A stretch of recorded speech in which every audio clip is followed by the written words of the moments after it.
सिर्फ 10 मिनट में राजस्थान ज्योग्राफी के नेक्स्ट 3 चैप्टर से 30 ऐसे कंफ्यूजिंग क्वेश्चन आज हम कवर करने वाले हैं जो 90% स्टूडेंट गलत करते हैं, क्योंकि ये वही कंफ्यूज करने वाले क्वेश्चन है जो हर बार एग्जाम में आते हैं और फिर भी 90% स्टूडेंट इनको गलत कर देते हैं। इस तरह हम पूरी ज्योग्राफी को 5 वीडियो में कवर करने वाले हैं। हमने 6 चैप्टर पहले ही कवर कर चुके हैं 2 वीडियो में। अब हम नेक्स्ट चैप्टर प्राकृतिक वनस्पति एवं वन्य जीव, राजस्थान की कृषि और सिंचाई परियोजना को कवर करने वाले हैं। तो इन सबकी कंफ्यूज करने वाले क्वेश्चन को हम अब एक एक करके समझते हैं।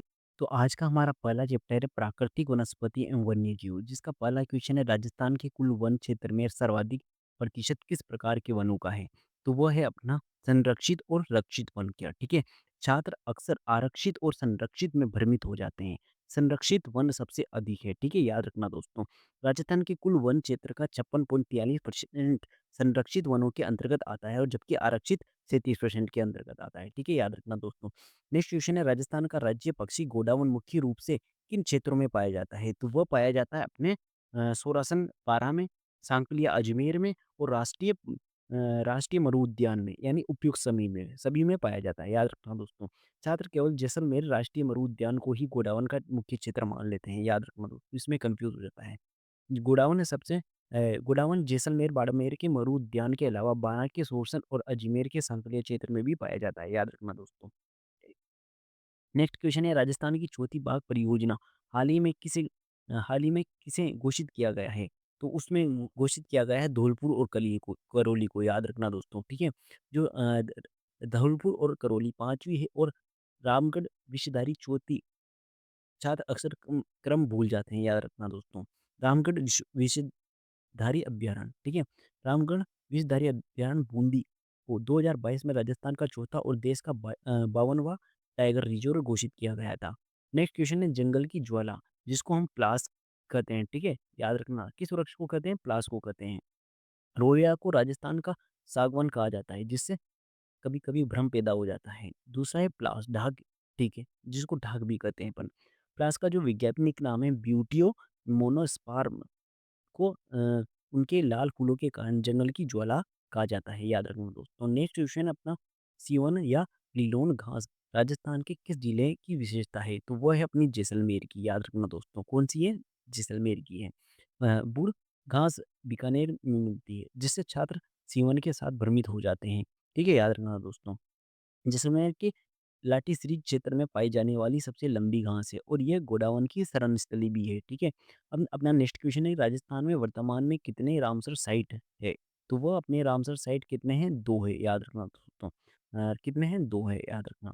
ठीक है, राजस्थान में 76 अधिसूचियां आर्द्र भूमियां हैं, लेकिन अंतर्राष्ट्रीय महत्व की केवल 2 रामसर साइट है। याद रखना दोस्तों। राजस्थान में केवल 2 रामसर साइट है, केवलादेव राष्ट्रीय उद्यान, सांबर झील। याद रखना दोस्तों। ठीक है, अब आ गया नेक्स्ट क्वेश्चन, जो मछली T16 बाघिन का संबंध किस राष्ट्रीय उद्यान से है। तो वो है अपना रणथंभौर राष्ट्रीय उद्यान से। ठीक है, जो बाघिन थ्री T16 का नाम इतना प्रसिद्ध है कि छात्र इसे किसी भी टाइगर रिजर्व से जोड़ सकते हैं। याद रखना दोस्तों। ठीक है, अब याद रखना दोस्तों। नेक्स्ट क्वेश्चन है अपना अमृता देवी बिश्नोई पुरस्कार की शुरुआत किस वर्ष की गई थी। तो वो की गई थी 1994 में। ठीक है, याद रखना दोस्तों। अब आइए अपना नेक्स्ट क्वेश्चन, राजस्थान का सबसे छोटा वन्यजीव अभ्यारण्य क्षेत्रफल की दृष्टि से कौन सा है। तो वह अपना सरिस्का अ। ठीक है, फल अपना सबसे छोटा है। सरिस्का समझ के गलत मत कर देना। सज्जन गढ़ दूसरा सबसे छोटा है, लेकिन सरिस्का अ जो 3 किलोमीटर का ही है बस, वो सबसे छोटा है। याद रखना दोस्तों। डिक्ली प्लेट्रा आबुएंसिस अंबरतरी नामक औषधि पादप विश्व में केवल कहाँ पाया जाता है। तो वो जो पाया जाता है वो माउंट आबू में पाया जाता है। याद रखना दोस्तों। ठीक है, ये जो औषधि के लिए सीता माता अभ्यारण्य प्रसिद्ध है, लेकिन ये विशेष पादप केवल माउंट आबू में मिलता है। याद रखना दोस्तों। अब नेक्स्ट चैप्टर है राजस्थान में कृषि।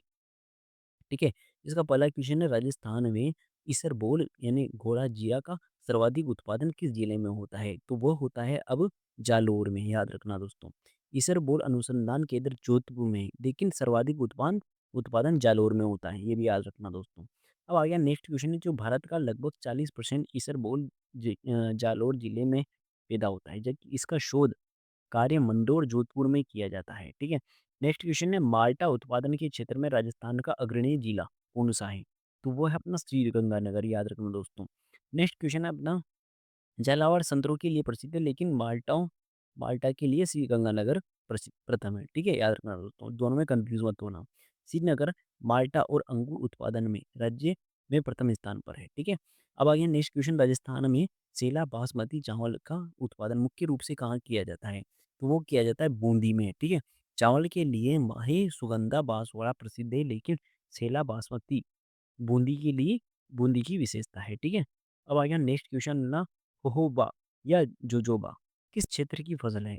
तो ये है अपनी तिलहन, तिलहन की फसल है ये।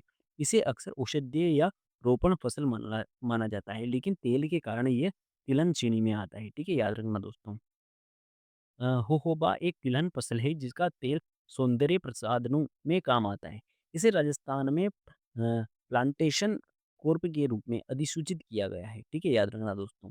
अब आ गया नेक्स्ट क्वेश्चन है, राजस्थान में सरसों अनुसंधान केंद्र कहाँ स्थित है? तो वो है अपना केवर भरतपुर, बी ऑप्शन हो जाएगा। ठीक है, याद रखना दोस्तों।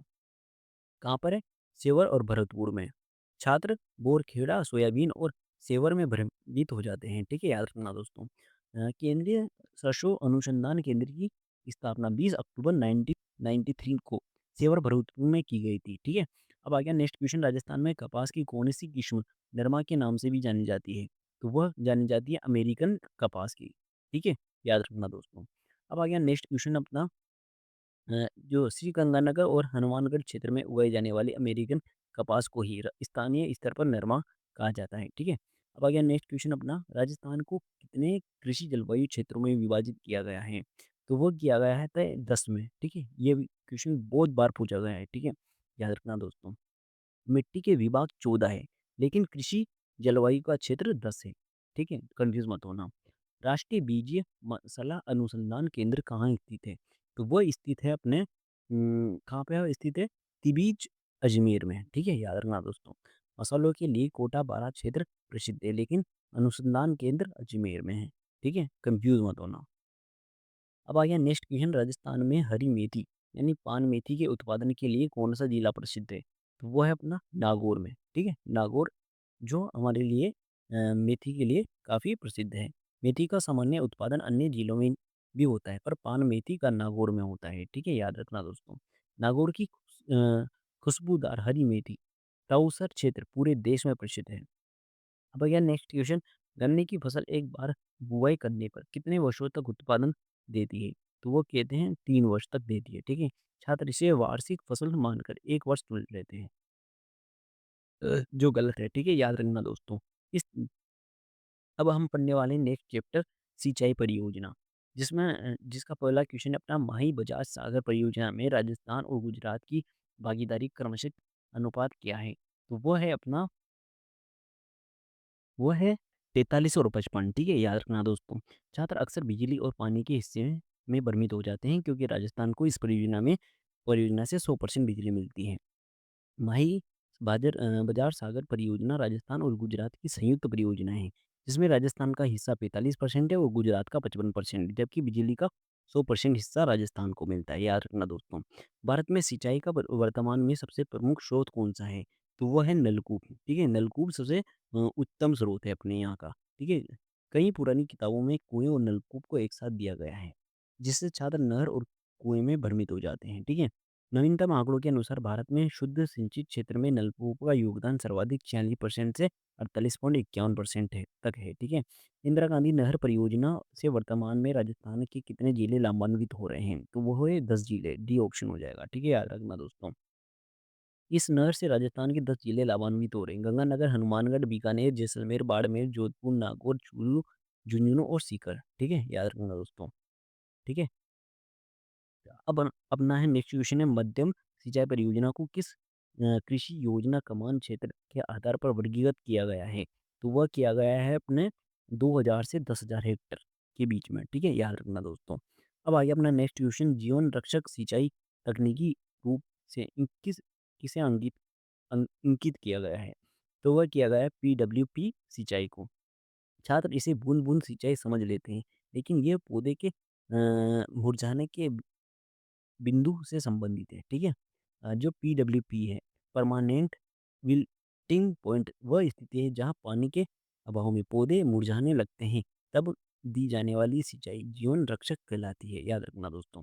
अब आगे नेक्स्ट क्वेश्चन, दक्षिण भारत में सिंचाई व्यवस्था का अग्रदूत किसे माना गया है? तो वो माना गया है सर आर्थर कॉटन को, ठीक है? सर आर्थर कॉटन को माना गया है। छात्र अक्सर नदी जोड़ने के विचार वाले विश्वेश्वरैया और आधुनिक इंजीनियरों के बीच भ्रमित हो जाते हैं, ठीक है? अब आ गया नेक्स्ट क्वेश्चन, इंदिरा गांधी नहर का उद्गम किस बांध या बैराज से होता है? तो वो होता है हरीके बैराज से, ठीक है? याद रखना दोस्तों। अब आ गया नेक्स्ट क्वेश्चन, प्रायद्वीपीय भारत में सिंचाई का प्रमुख साधन तालाब होने के कारण मुख्य कारण क्या है? तो वो है अपना चट्टानी भूमि, ठीक है? याद रखना दोस्तों। छात्र अक्सर इसे केवल परंपरा मान लेते हैं, जबकि कारण भौगोलिक है, ठीक है? चट्टानी भूमि, याद रखना दोस्तों। नेक्स्ट क्वेश्चन है, माला नहर तंत्र को प्रस्तावित करने वाला व्यक्ति कौन थे? तो वो है अपना बी, कैप्टन दिनसा दस्तूर, याद रखना दोस्तों। नदी जोड़ने का विचार विश्वेश्वरैया ने दिया था, जिससे छात्र नाला नहर के प्रस्तावक के साथ भ्रमित हो जाते हैं, ठीक है?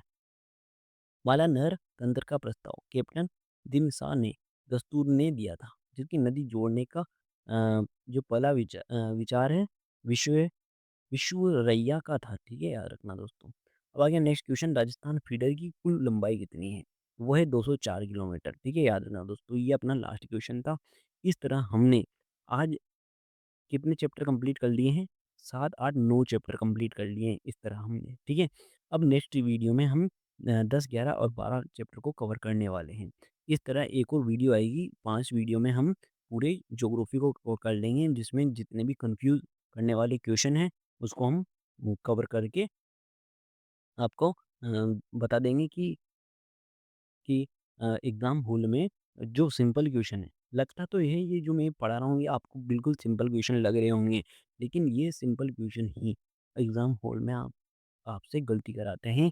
आपने भी ये कभी ना कभी नोटिस किया होगा कि हमको लगता है एग्ज़ाम हॉल में यार ये क्वेश्चन तो हमें गलत होना ही नहीं चाहिए था। ये क्यों गलत होता है? क्योंकि हम उसमें कन्फ्यूज़ हो जाते हैं।